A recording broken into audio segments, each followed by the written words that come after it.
Welcome to the PathMonk Presents podcast. My name is Sean Donnelly Lewis, and in today's episode, we're speaking with the CEO and founder of CityMaaS.io, Rene Perkins. Rene, how's it going? Good, very well, thank you. Good to be Oh, on the show. yeah, great to have you. CityMaaS. What do you guys do? What are you all about? Well, CityMaaS's vision is really to create a world with inclusion, so both digitally and physical locations. So we set out in 2018 with the visions to provide real-time personalized accessibility information for people with disabilities. So whether they are wheelchair users, visually impaired, hearing impaired, or cognitive impairments as well. That was the vision starting on 2018, inspired by my mother-in-law's foster disabled children, where we, as a family, we often quite find it difficult to go out to celebrate occasions, finding the right places, whether it's accessible restaurants or venues for us to celebrate. And that's sort of related to my own personal experience of being a young mother, have two young children, with my push prams going through London tube stations and finding accessible places and lifts and things like that, finding very difficult. And that's inspired us to start with Mobility Map, which is one of our products that providing accessibility information at a global level. Actually, we use machine learning to predict some of the missing points as well. So in theory, the more people use it, the more that we can actually extrapolate all the accessibility places of interest in the world and providing that kind of real-time travel information that tailors to their needs. For example, if the lifts in the stations in London, Piccadilly Circus is out of service, then we'll be able to notify the relevant travelers on our platform to avoid the area, for example. So Mobility Map is one of our products that to help improve accessible living from a mobility perspective. But in fact, that as pandemic comes along and everybody's kind of start moving and mobilities has become a stayability, if it's such a word, where you stay at home and a lot of our daily living life and activities move online. So Assist Me was born, in fact, to address that kind of digital exclusion issue for people with disabilities. So the disabled communities are also missions to help in terms of improve accessible living. On the other hand, though, we discovered a lot of businesses out there it's not able to tap into a huge amount of spending power, which is we're talking about 274 billion pounds, the purple pounds in the UK. And that's the statistics from Department of Work and Pension, measuring the spending power of disabled communities in the UK alone, and $8 trillion for some studies and worldwide. And businesses at the moment are not able to tap into that spending power on one hand. On the other hand, that disabled communities want to buy the products and services online, in particularly in pandemic, and some essential shoppings are online shoppings, whether it's for grocery or clothing and that kind of things. And so we created Assist Me, which is a digital inclusion tool for websites to be inclusive for people with disabilities, so that for business they'd be able to tap into that spending power. For disabled community, they'd be able to access and purchase the products and services online. Wow, sounds like a lot. You guys have a lot ahead of you and a lot going on. Thinking about growing the business, how have you guys been able to grow the business? Has it been digital marketing? Has it been inbound, SEO, SEM, referrals? Or what, even with that space, is it something totally different? Well, I mean, the growth of the business, a lot of it is from our side, it's a multiple integrated strategy, if you like, from inbound marketing, of creating contents like you guys, being recognized as the authorities on digital inclusions, as well as providing that relevant accessibility data, in particular to do with wheelchair users. And I think a lot of growth actually coming from our teams and the founders to speaking to public events like international conferences, and that's, I will classify that as an inbound kind of marketing, if you like. and then of course we have outbound outreach as well from our partnership managers, Louis and Niam, who has been fantastic to sort of prospecting clients and see who is out there that require our helps in order to continue their growth, especially digital growth, right? As I mentioned, because of pandemic, everything's online, and in the first 3 months of digital transformations happened far faster and wider than the last 10 years, right? As everybody knows. So, and I think there's a lot of businesses out there that could help, could use our help in terms of being inclusive on one hand and also growing on the other hand. You talked about the pandemic actually kind of funneling people. People are sitting more in front of doing this sort of thing, like you said. Talk about the website for a second, because I assume, or actually, does the website play a big role in getting you guys out there and acquiring maybe new clients, if I could use that sort of language, or new prospective people to get involved?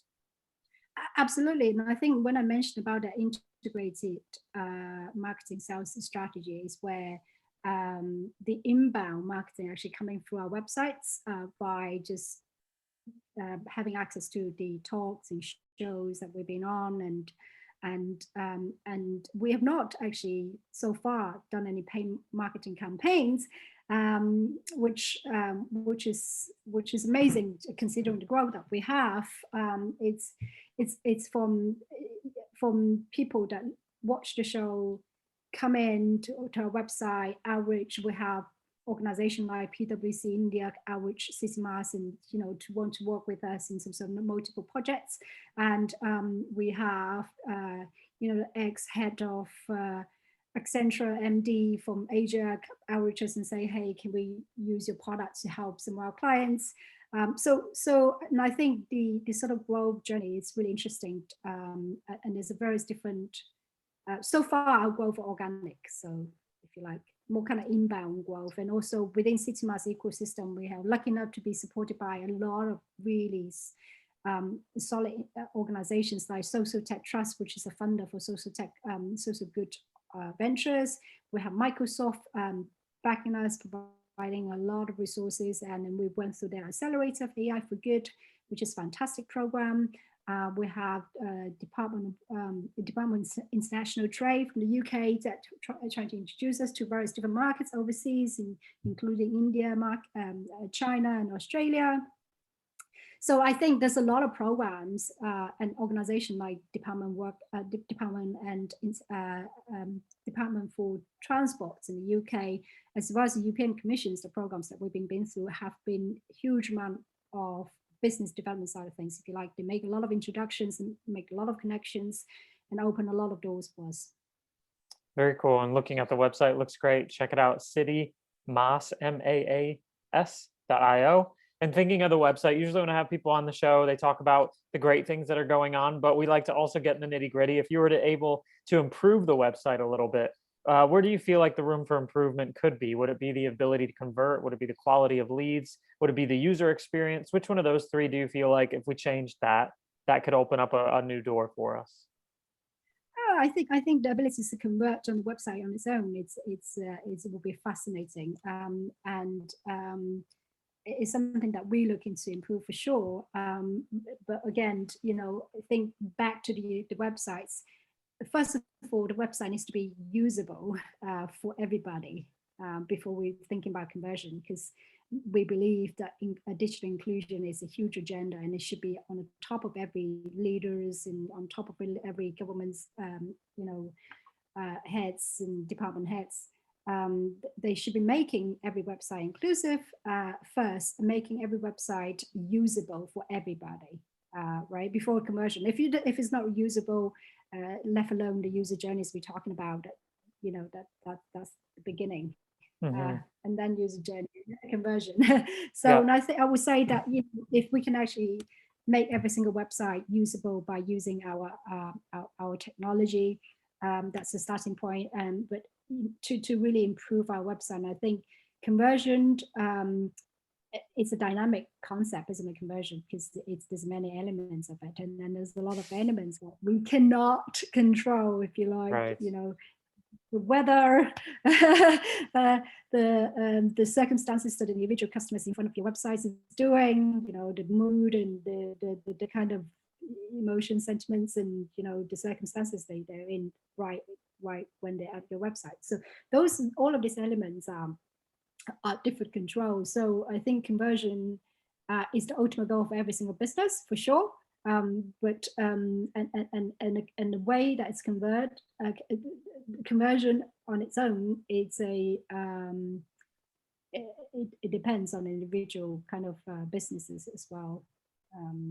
So for example, our business, right, CityMaaS and Smithsonian Conversion, I think on our website is pretty clear our mission is to improve accessible living, is to achieve that digital inclusion, is to help businesses to be able to be inclusive as well as grow at the same time.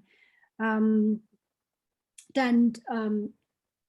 to obviously convey that message, and I believe that we've done really well on our website. And we believe that our user journey is pretty simple, especially with our plugin on our websites, where we can make sure everybody can use it, whether they want to change the text sizes, whether they have a visual impaired, they want to read out a page, whether they have a color blindness, they can only see certain colors in contrast, and that kind of things that they can feel free to check it out. I'm sure you might be on the website looking at it right now, but yeah, so I hope that sort of answers your question.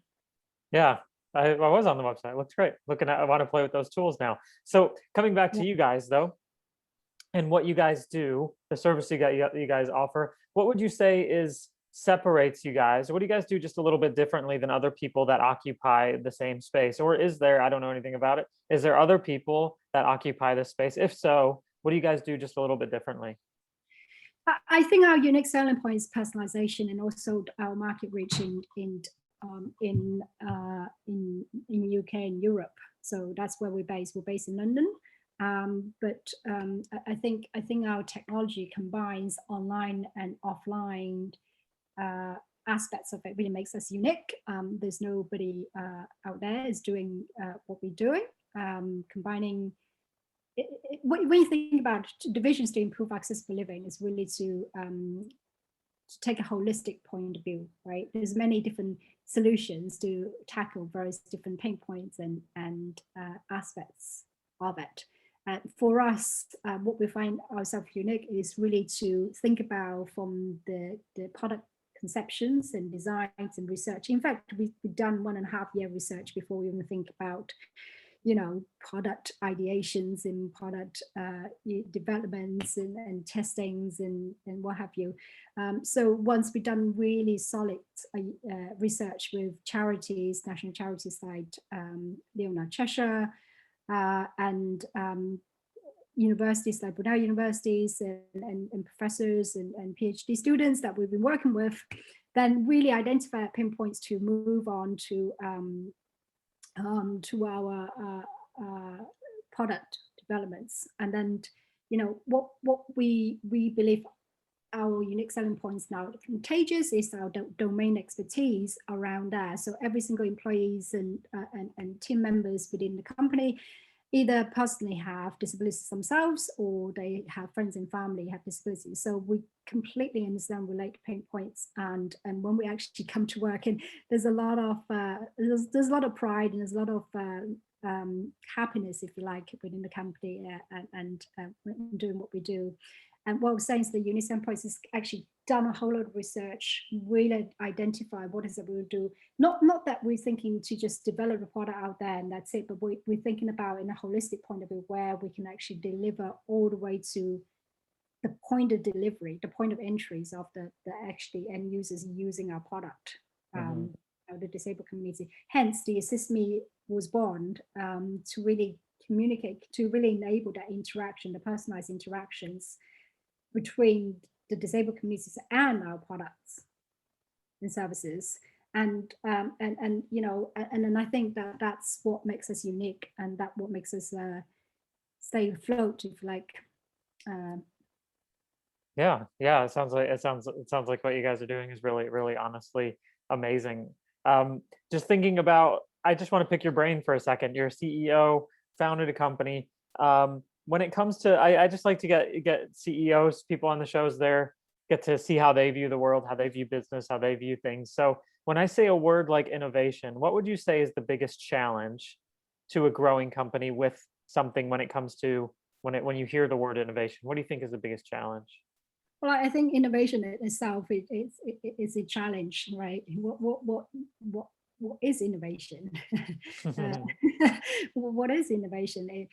Is the innovations using cutting edge technologies to solve new problems?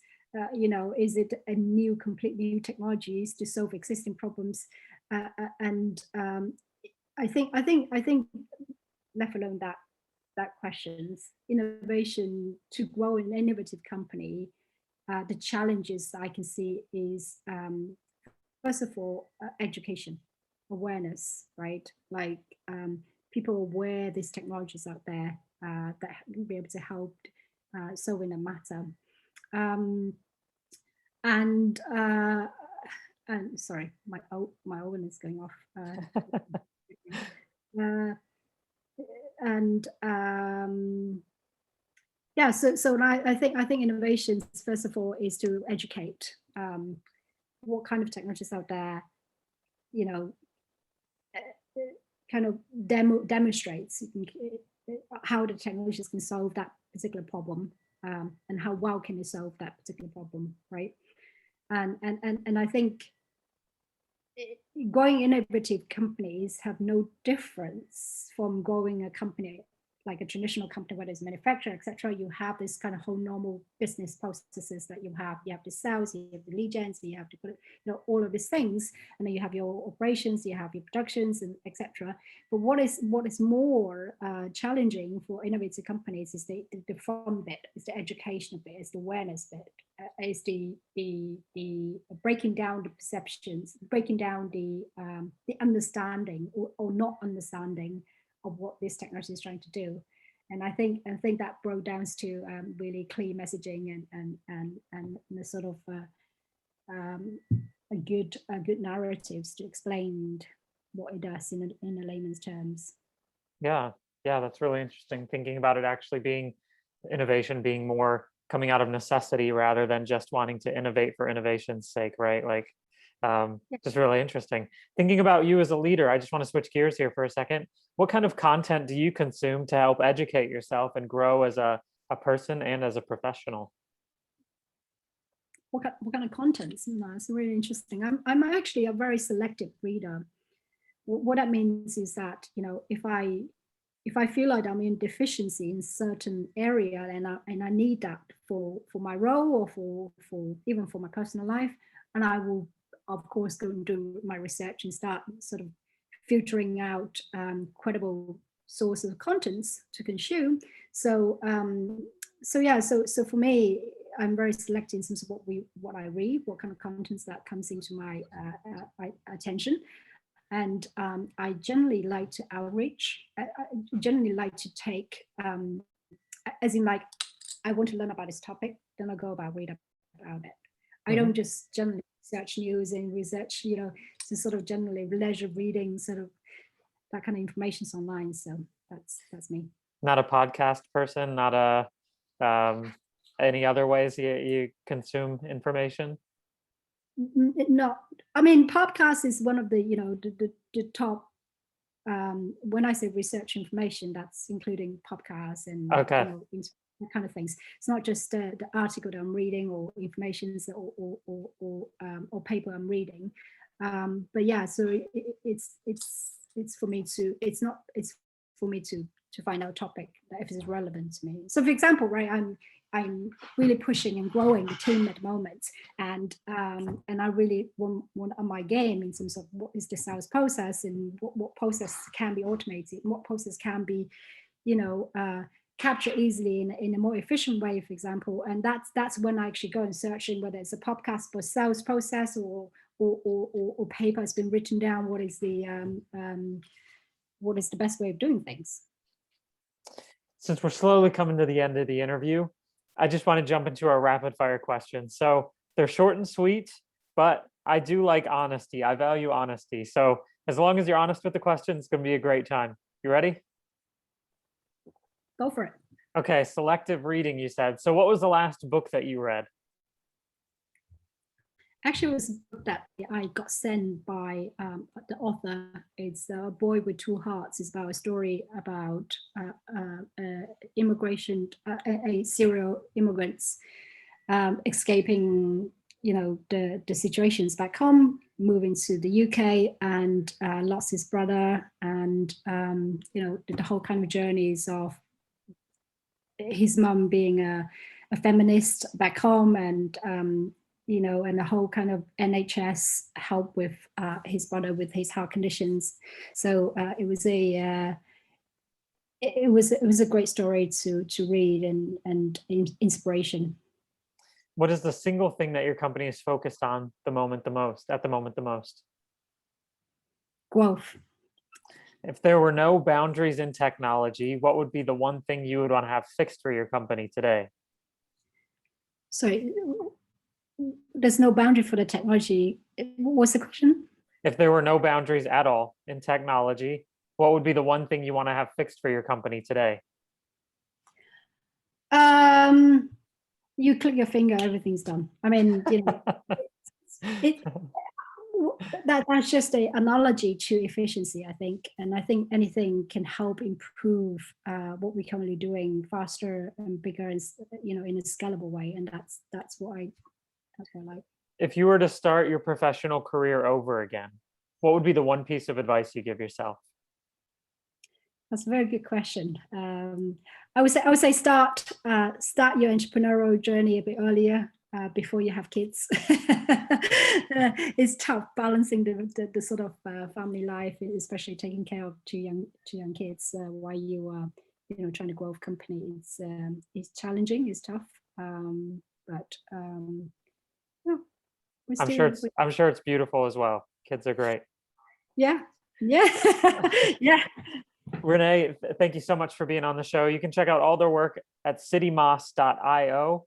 Today's the last thing that we do on the podcast is we give our guests the last word. So if there's anything that you feel like we forgot today that you want to talk about, or if you just want to sum everything up, I just want to give you the last word. The floor is yours.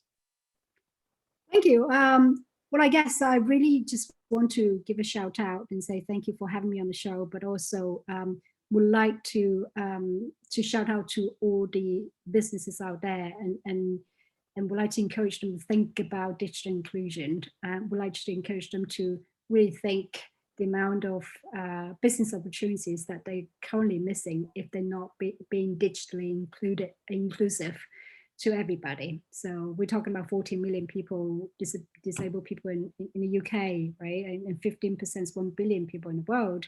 There's a lot of people that they are missing out, not be able to serve as a result of their online presence not being accessible for all. Thanks for being on the show today, Rene.